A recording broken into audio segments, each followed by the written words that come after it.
The snow fell softly outside the window of the bustling train station, blanketing the city in a quiet stillness that felt at odds with the frenetic energy inside.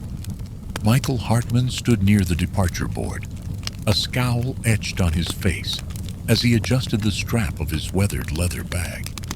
He checked his watch for the third time, as though willing the minutes to move faster. The airline strike that had upended his plans was just the latest in a string of annoyances he'd endured in a year he'd rather forget. Michael had spent the better part of a decade chasing headlines, writing exposés, and uncovering scandals for the New York Chronicle. But the work that once filled him with purpose now left him empty. His editor had called it burnout. Michael called it disillusionment. People lied, stories twisted, and no amount of truth seemed to make a difference. He sighed heavily, gazing at the line of passengers shuffling onto the train. This wasn't how he wanted to spend his Christmas. The thought of a long train ride across the country, confined with strangers, made his skin itch. But with flights grounded and no viable alternative, he had no choice but to endure it. Besides, the invitation from his sister to join her family in Seattle for Christmas had been his only obligation, though he hadn't seen her in years. Stepping aboard, Michael was greeted by the faint scent of pine and cinnamon, an attempt, perhaps, to infuse the train with holiday cheer. He stifled a groan as he navigated the narrow aisle, scanning for his seat. Passengers were already settling in, their conversations filling the car with an unwelcome hum. Families laughed, couples exchanged whispered words, and children pressed their faces against the frosted windows, marveling at the snow. Michael, however, felt none of their enthusiasm. He found his seat and sank into it, immediately pulling out his laptop. The glow of the screen was a familiar comfort, a barrier against the world around him. He ignored the cheerful conductor as tickets were checked, waved off a woman offering him a candy cane, and tuned out the chatter about holiday plans. For Michael, this was simply a means to an end, a long, inconvenient detour to a family gathering he was only half-heartedly attending. As the train rumbled to life and pulled out of the station, Michael glanced out the window at the city fading into the distance. His mind wandered to the years he'd spent chasing stories, the sacrifices he'd made for the career he thought he wanted. Somewhere along the way, the thrill of uncovering truths had soured into cynicism. He shook his head, determined to get through this journey with as little interaction as possible. But the train had other plans. It wasn't long before the seat beside him was occupied by a woman with an infectious laugh and an alarming amount of luggage. She introduced herself as Margaret and launched into a story about her grandchildren, who were eagerly waiting for her arrival in Montana. Michael nodded politely, his mind elsewhere. Despite his best efforts, Margaret's warmth began to chip away at his defenses. As the train sped through snowy landscapes, Michael overheard snippets of conversations from other passengers. An elderly man spoke lovingly of his late wife, sharing memories with a younger traveler. A child gushed about meeting Santa at their next stop. Each voice added to the strange, persistent hum of humanity that surrounded him. For the first time in years, Michael felt something unfamiliar stir in him. A faint, almost imperceptible curiosity. He pushed the feeling aside, refocusing on his laptop. The train rocked gently as it carried him westward, the rhythmic clatter of wheels, on tracks a constant backdrop. Oh, the journey stretched ahead of him. Miles of track, winding through towns and cities, each one filled with stories he didn't yet know. What Michael couldn't see, what he wouldn't have believed if someone told him, was that this train wasn't just taking him to Seattle.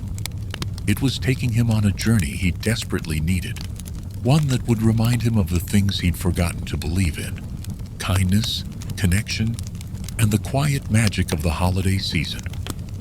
As the train chugged steadily through the snow-covered countryside, The hum of conversation around Michael grew impossible to ignore. Resigned to the impossibility of solitude, he glanced up from his laptop and surveyed the car, taking in the passengers who would be his unwilling companions on this journey.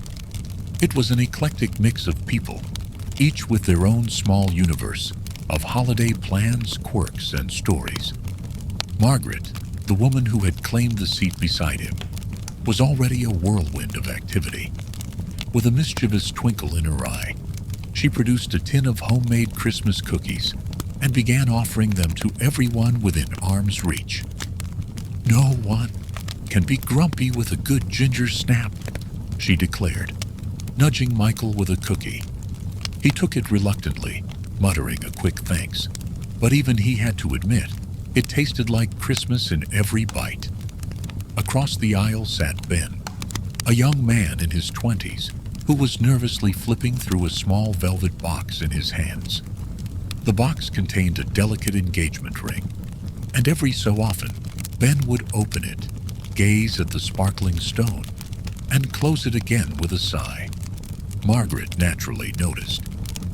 "You've got that look," she said, leaning over. "Proposing, are we?" Ben blushed but nodded, explaining that he was on his way to Chicago to surprise his girlfriend. His excitement was palpable, though it was laced with nerves. Margaret, of course, launched into a tale about how her late husband had proposed to her in the middle of a snowstorm, leaving Ben both inspired and more jittery than before. Toward the back of the car, Sophie, a young artist, sat quietly with a sketch pad on her lap.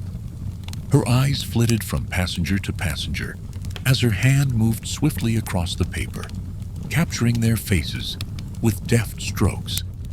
She had a serene, observant air, as though she saw the world in a way others couldn't. When Margaret pressed a cookie into her hand, Sophie thanked her with a shy smile and resumed sketching, now including the tin of cookies in her drawing.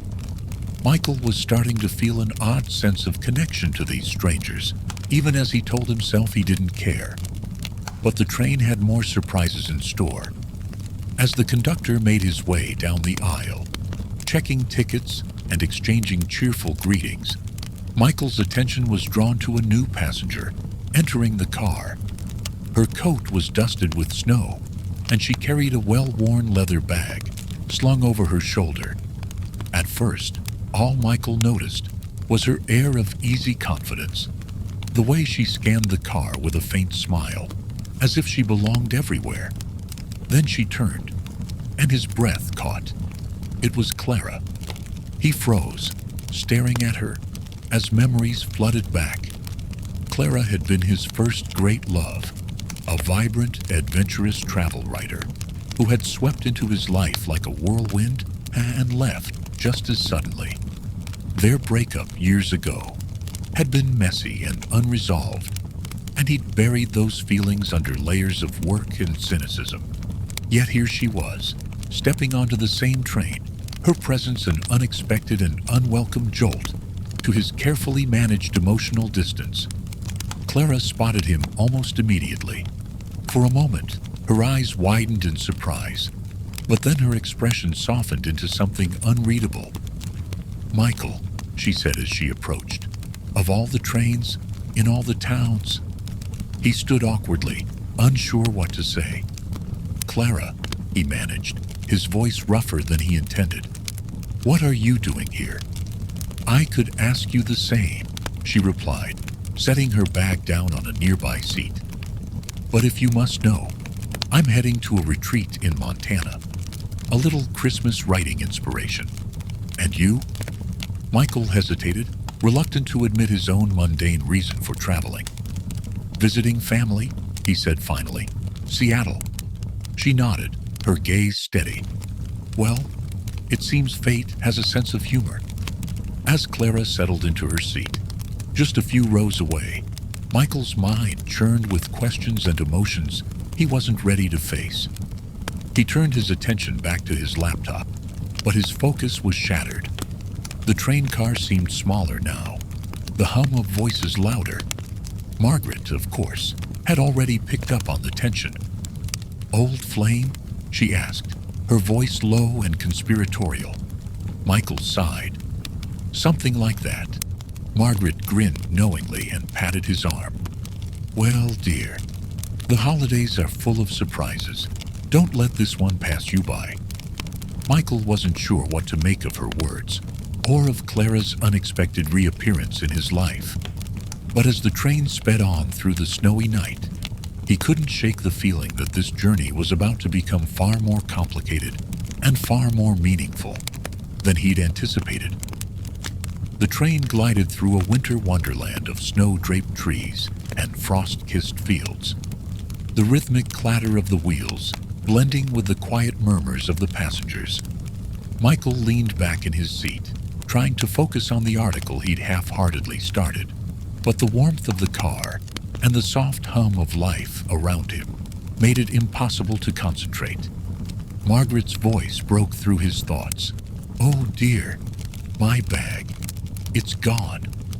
Her sharp exclamation sent a ripple through the car.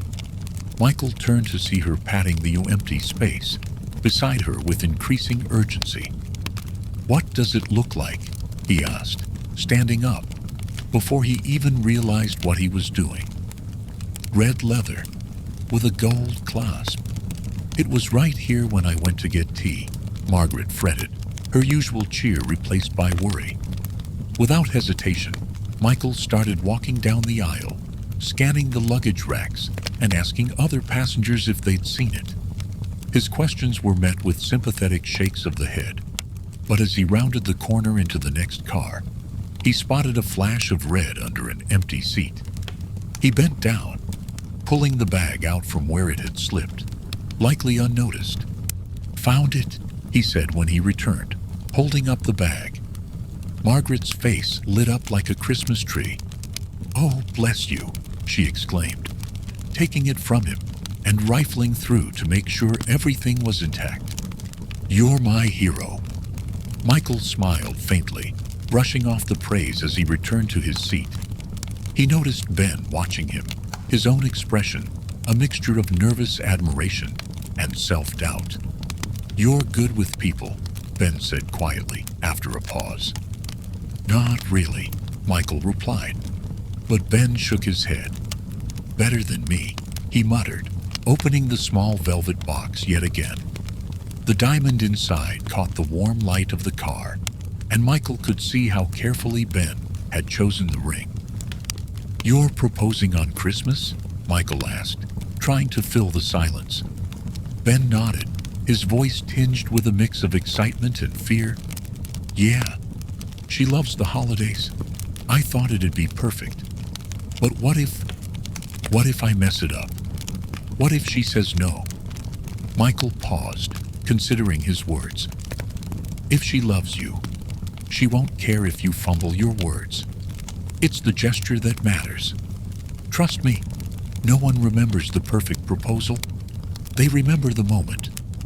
Ben seemed to relax slightly, as if Michael's unexpected advice had lifted a small weight from his shoulders. "Thanks," he said with a shy smile. The train continued on, and Michael found his attention drawn to Sophie, who was sketching with quiet intensity in the corner of the car. He noticed the way her pencil moved swiftly yet deliberately across the page, her eyes flicking between the passengers and her sketch pad. She caught him looking and gave a small, polite nod before going back to her work. "What are you drawing?" he asked, curiosity getting the better of him. Sophie hesitated, then held up the page.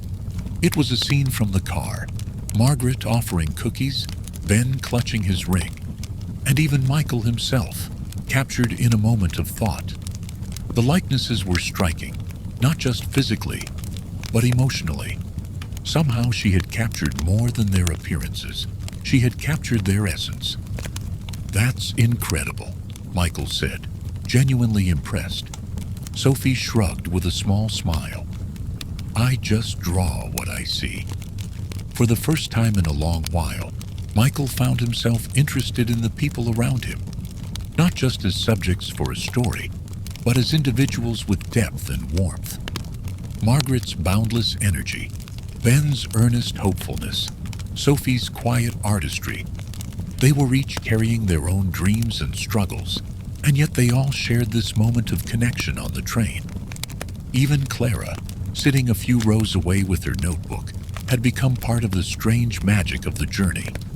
She caught his eye once, and he saw a flicker of something, curiosity maybe, or amusement. He wasn't ready to face whatever lay between them, but the weight of their past didn't feel quite as heavy as it had before. By the time the train reached its next stop, Michael had stopped pretending to work. He closed his laptop and leaned back, letting himself simply be present. As he watched snow fall softly outside the window, he felt a faint stir of something unfamiliar. Hope, maybe, or the beginning of a thaw in his guarded heart. The steady rhythm of the train seemed to echo the unease in Michael's chest as he sat across from Clara in the dining car. They had spent the better part of an hour skimming the surface of polite conversation, memories of mutual acquaintances, brief updates on their careers, but the weight of unfinished business loomed between them, as unavoidable as the snow piling up outside. "Why did you leave?" Michael finally asked, his voice barely above a whisper. Clara's hand paused over her cup of tea, her eyes flickering with a mix of surprise and sadness. "You know why," she said after a moment, her tone not unkind but firm. "I needed something you couldn't give me back then. We wanted different things, Michael." He exhaled, the words he'd held back for years rising to the surface. "I thought we could figure it out together. I thought I mattered enough for you to stay." Clara looked at him, her expression softening. "You did matter. You still do. But I couldn't wait for you to decide what you wanted. I had to choose myself for once." The train rocked gently as silence settled between them, heavy yet necessary.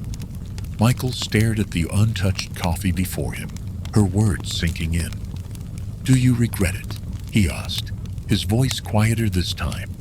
Clara hesitated. "Sometimes," she admitted, "but I've also built a life I'm proud of. I've traveled, written stories that matter to me. It doesn't mean I don't think about what could have been." Their conversation was interrupted by the train conductor, announcing an extended stop in the town of Evergreen Hollow, a picturesque village known for its annual Christmas festival. Michael welcomed the distraction, though he couldn't shake the unease that Clara's honesty stirred within him. Later, as the train slowed to a halt in the heart of the snow-blanketed town, Michael joined the other passengers in stepping onto the platform. Evergreen Hollow seemed plucked straight from a holiday card, with twinkling lights strung across streets, snowmen dotting front yards, and the smell of roasted chestnuts filling the air. Michael spotted Clara, standing by a cluster of passengers, admiring the decorations. He approached her cautiously. "Walk with me?" he asked. She nodded, and together they wandered through the festival, their footsteps crunching softly against the snow. The cheerful energy of the town seemed to soften the tension between them, and they found themselves laughing over memories of Christmases past. How Clara had once insisted on a live tree so tall it barely fit in Michael's apartment, or how Michael's attempt at baking cookies had ended with an oven fire. Their laughter faded into a comfortable silence as they reached a frozen pond where children were skating under strings of glowing lanterns. Clara turned to him, her breath visible in the cold air. "Do you ever think about what you're chasing, Michael? About why it's so hard for you to just be?" she asked gently. Her question struck a nerve, but it was a question he couldn't ignore. "I don't know," he admitted after a pause. "I've spent so much time running after stories, trying to prove something. To myself, to others.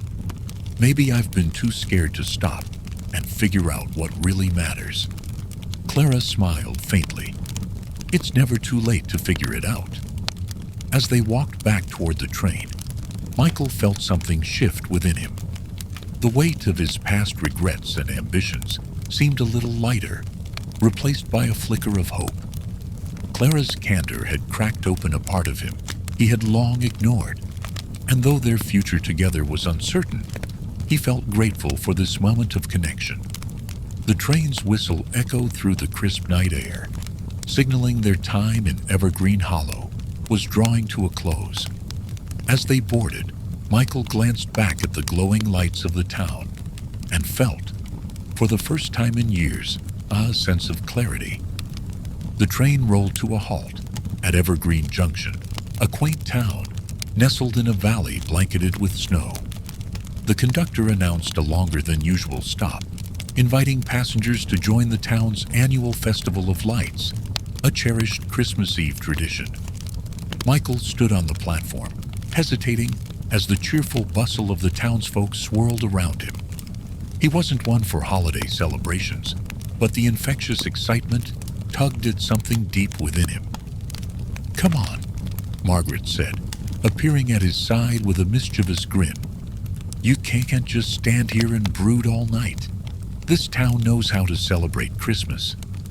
Before he could protest, she slipped her arm through his and steered him toward the heart of the festival.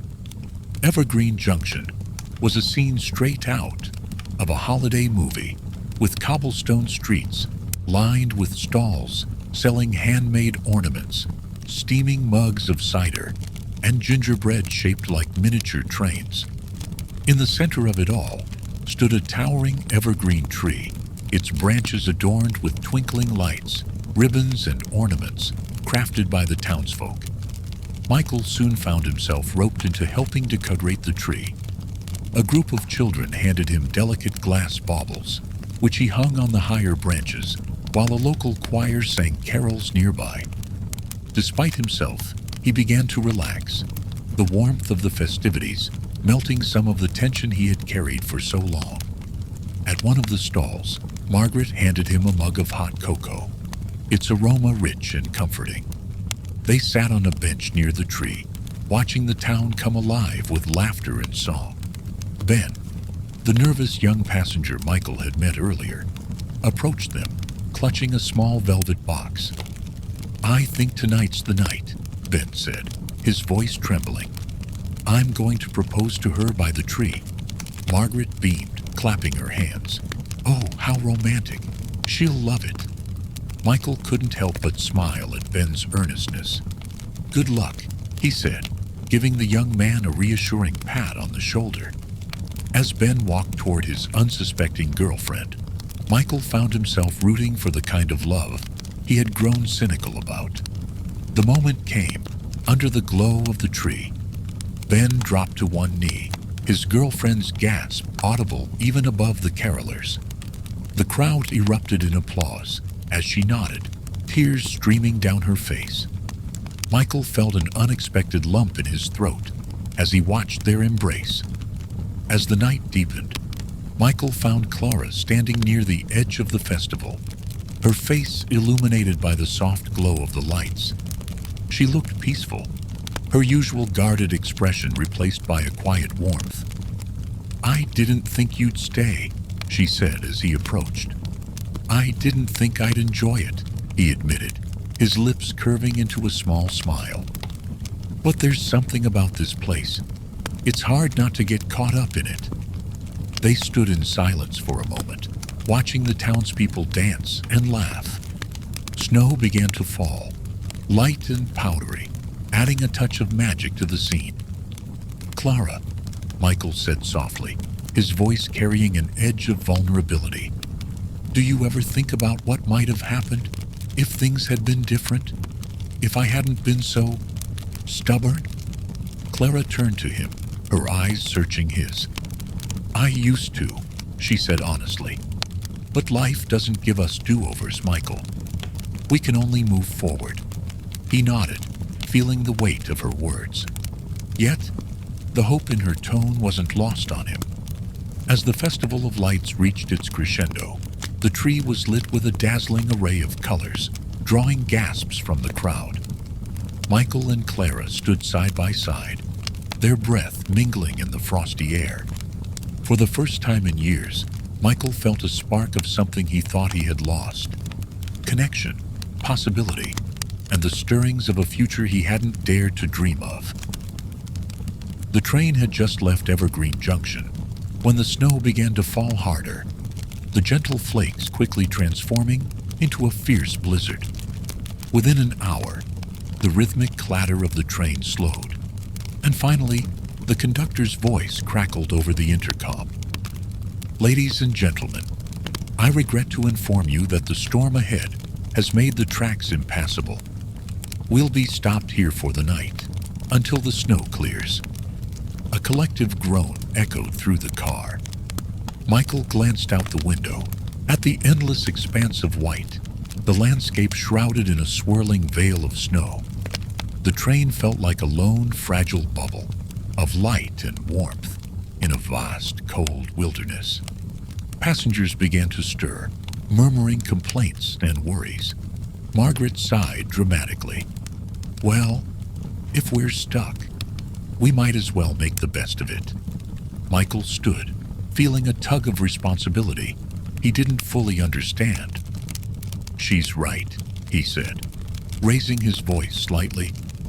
"Let's make this less about waiting and more about something. We've got stories, snacks, and each other, right?" The murmur grew into a buzz of agreement. Within moments, the passengers were pooling their resources. Someone unearthed a tin of shortbread cookies. Another brought out a thermos of coffee. The dining car staff handed out extra blankets and encouraged everyone to gather in the observation car, where the snow-covered windows created an almost ethereal glow. Michael found himself spearheading a storytelling circle. "Let's share something," he suggested. "A memory, a favorite holiday moment, or even a tall tale. Whatever keeps us warm tonight." The first to speak was Margaret, who launched into a hilarious tale about her first Christmas as a newlywed, involving a turkey that caught fire and a runaway dog. Laughter rippled through the group, melting away the tension. Next came Ben, who shared his hopes and fears about his new fiancée. His honesty drew supportive cheers and applause. Sophie, the quiet artist, recited a poem she had written, her words painting vivid pictures of winter's beauty and solitude. When it was Clara's turn, she hesitated at first, but after a gentle nudge from Michael, she began to speak. "I once spent Christmas in a place much like this," she said, her voice soft but steady. "Stranded, far from where I thought I needed to be. I was angry at the inconvenience, at life for interrupting my plans. But then, something unexpected happened. A stranger, someone I barely knew, shared their story with me. It wasn't an extraordinary story, but it reminded me that we all carry burdens and joys hidden beneath the surface. That Christmas, I learned to stop fighting the unexpected and to find hope in the small, quiet moments." Her words settled over the group like a warm blanket, their impact rippling outward. Michael felt a lump in his throat as he watched her, illuminated by the soft light of the train. Clara wasn't just recounting a memory. She was offering a piece of herself, raw and unguarded. The circle continued late into the night, the hum of voices weaving a tapestry of connection.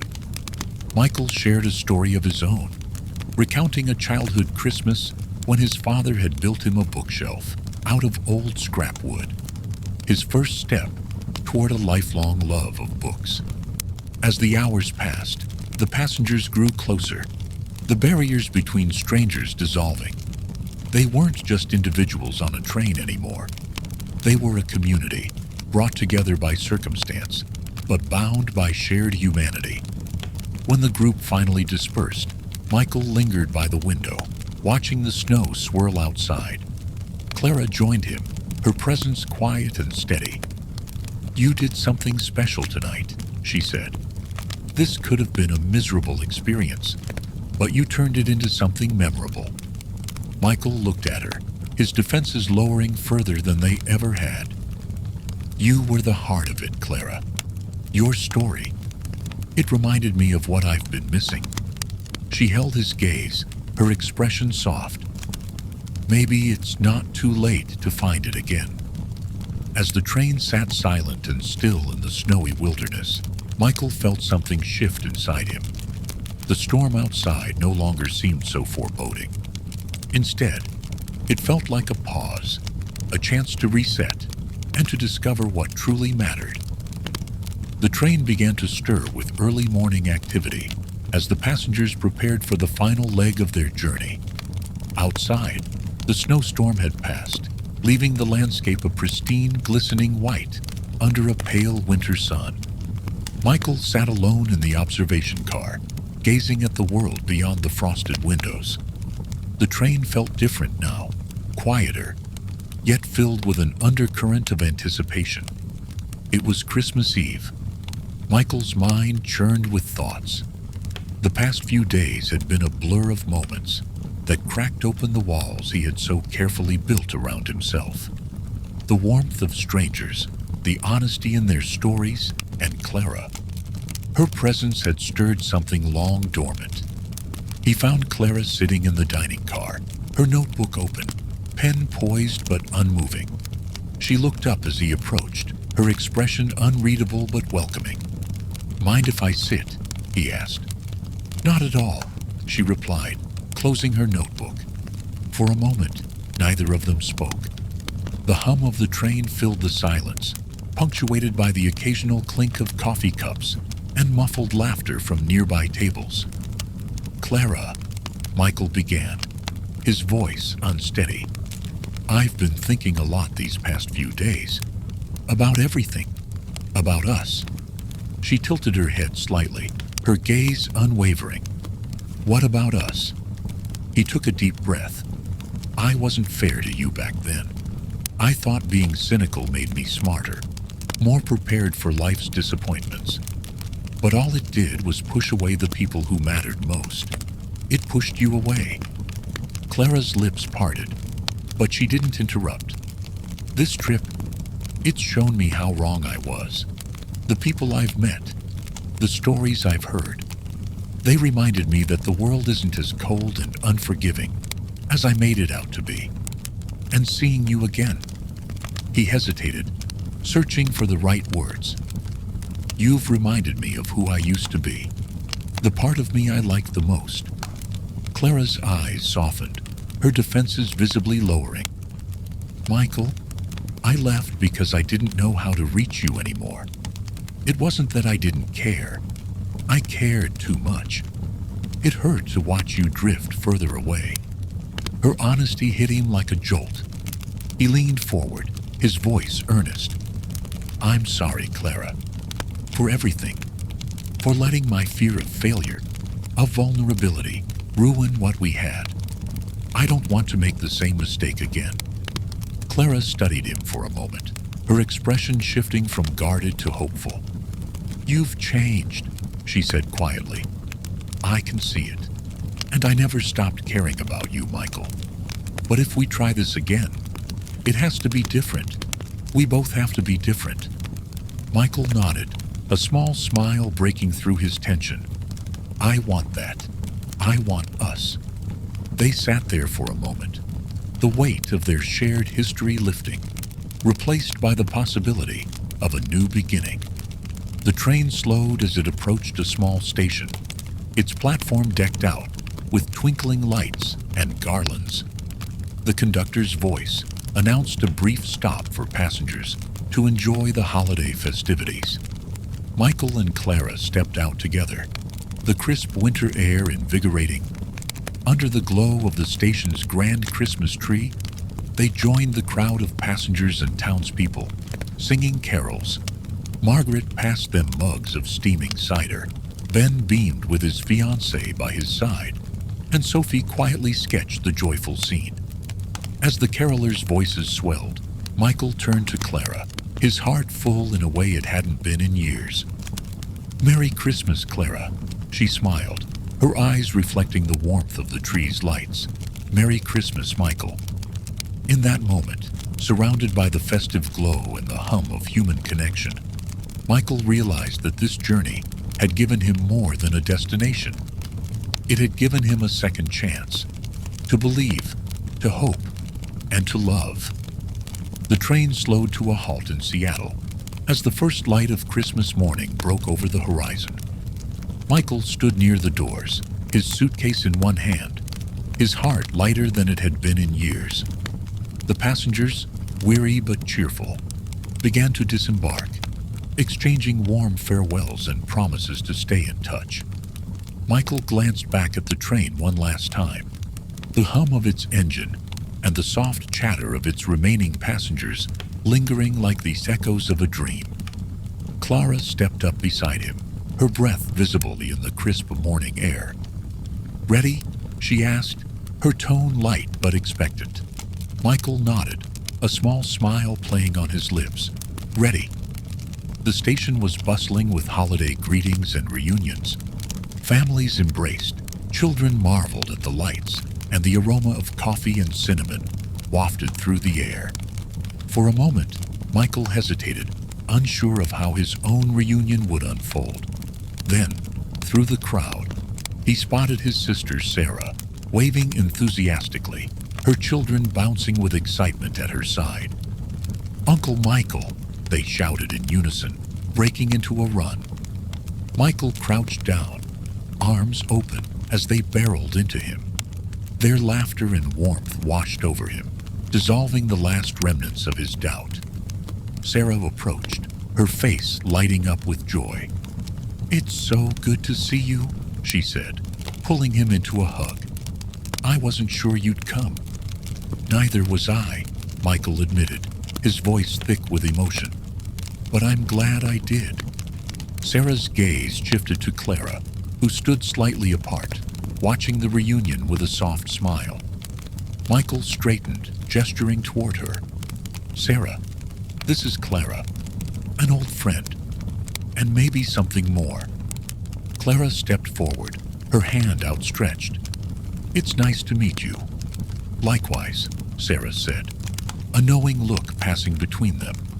"Come on, both of you. Dinner's almost ready, and the kids are eager to show off their new train set." The walk to Sarah's house was filled with laughter and stories, the chill of the morning air, no match for the warmth of their company. Inside, the home was alive with the sense of roasting turkey, the sound of Christmas music, and the glow of twinkling lights.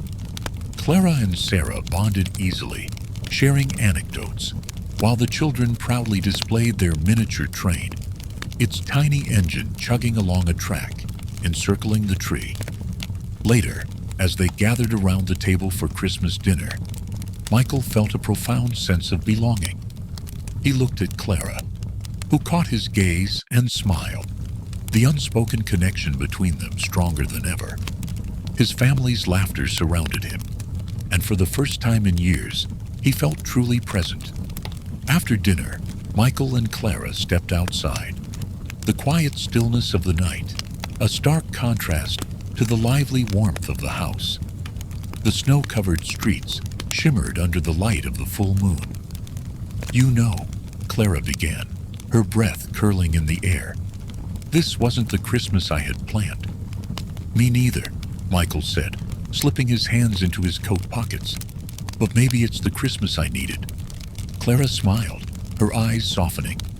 "So what now?" Michael turned to her, his expression earnest. "Now, I stop running. From my family, from my past, and from you." Her cheeks flushed, whether from the cold or his words he couldn't tell. "That sounds like a good start." They stood there in the stillness, the train's journey behind them, but a new one stretching out ahead. As the church bells rang out across the city, marking the arrival of Christmas Day, Michael realized that the train had brought him more than just miles closer to home. It had delivered him to a place of forgiveness, love, and the hope of new beginnings. With Clara beside him and his family waiting inside, Michael felt ready for whatever the future held. For the first time in a long while, he wasn't just going somewhere. He had arrived.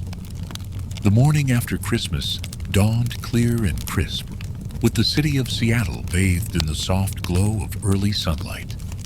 Michael sat at his desk in the small guest room Sarah had set up for him, his laptop open before him. A cup of coffee sat beside him, growing cold as he stared at the blank screen. He was struggling to find the right words to capture what had been an extraordinary journey, but it wasn't the first time he'd faced that challenge. Writing had always been his craft, but this story, this one, felt different. It wasn't just about reporting facts or uncovering the next big scoop. It was about something far deeper, something he couldn't quite articulate yet. Outside the window, the sounds of the city were muffled by the soft blanket of snow. The street was quiet, the world still recovering from the hustle and bustle of Christmas Eve. Michael breathed in the stillness, allowing the peace to settle into his soul. He wasn't in a hurry anymore. His thoughts drifted back to the train, the faces of the people he'd met, Margaret with her wisecracks and endless Christmas cookies, Ben and his nervous proposal, Sophie with her art, and of course, Clara. They'd all brought something to the journey, and in turn, they'd all left an indelible mark on his heart. The train had been more than just a means of transportation. It had been a vessel of human connection, a reminder of the beauty that existed in unexpected places. With a deep breath, Michael began to type. It wasn't the journey I had planned, nor the one I would have chosen, but it was the one I needed. The train ride from New York to Seattle was supposed to be an inconvenience, a temporary detour in my fast-paced life. But as I sat there, surrounded by people from all walks of life, I began to realize how much I had been missing. There was something about the slow, deliberate pace of the train that made me slow down too. It gave me the space to breathe, to see the world not as a series of deadlines and stories to chase, but as a collection of moments worth cherishing. I met a man who proposed to his girlfriend beneath a Christmas tree. I shared hot cocoa with a woman who had more wisdom in her little finger than I had gathered in a lifetime. I listened to a quiet artist who, in the simplest of sketches, captured the essence of the world as I had never seen it before. But above all, I reconnected with someone I thought I'd lost forever. Clara, the woman who had once been my heart's greatest adventure. The distance between us had always been more than physical. It was emotional, built on a foundation of misunderstandings, silence, and regrets. But as the miles passed, and as the train's steady rhythm echoed in my soul, I realized how much I had been running, away from my own feelings, my past, and the future I had been too afraid to embrace. The train became more than a means to an end. It was a reminder of what truly mattered: connection, kindness, and the courage to change. And so I returned to the beginning, not just with Clara, but with myself. He paused, his fingers hovering over the keyboard. The words felt right, but there was more. There had to be more. He thought of Clara, who had been a steady presence through it all, watching with quiet understanding as he struggled to piece together the broken parts of his life. They had shared their story with each other in fits and starts, but now it felt whole. They were partners, not just in love, but in adventure. She had helped him rediscover his own sense of wonder, and in doing so, had rekindled his faith in love, in people, and in the magic of the season. Michael smiled to himself and continued writing. The train, with all its unpredictable twists and turns, had shown me that no journey is ever truly ordinary. Every stop, every person, every moment has the potential to lead to something extraordinary. And maybe that's what Christmas really is. A reminder that the best things in life aren't planned. They're discovered along the way. He clicked save. then closed his laptop with a satisfied sigh. Just then, there was a knock at the door, and Clara stepped in, a soft smile on her face. Her presence was calming like a gentle breeze. "You done?" she asked, a teasing edge to her voice. Michael stood, crossing the room to her. "For now," he said, slipping his arms around her. "But I think this will be the story I'll remember for the rest of my life." Clara laughed softly, resting her head against his chest. "It was quite the adventure, wasn't it?" He nodded, kissing her forehead. "The best one yet." They stood there for a long moment, simply enjoying each other's company, knowing that they had both come a long way, not just on the train, but in their hearts. Later that day, Michael submitted the article to his editor, feeling a sense of closure. The train had taken him on a journey that transcended distance, transforming him in ways he never expected. As evening settled over Seattle, Michael and Clara walked hand in hand down the snowy streets. The city was quiet, wrapped in the peaceful calm of Christmas night. They passed by a train station, the soft rumble of an arriving train reminding them both of their journey. The sound of the whistle echoed in the distance, a symbol of the travels they had undertaken and the ones still to come. The train had left its mark on Michael, but it wasn't the tracks or the destinations that mattered. It was the people, the connections, and the new beginning he had found with Clara. They paused for a moment at a street corner, watching the snow fall gently around them, before Michael spoke. "Do you think we'll ever stop traveling?" he asked, his voice low. Clara smiled up at him, her eyes filled with warmth. "Maybe we don't have to," she told. "Maybe the journey itself is the destination." Michael's heart swelled with a newfound sense of purpose. He had started this trip searching for a way to fix the broken parts of his life, but now he realized the pieces had always been there. All he needed was to embrace them.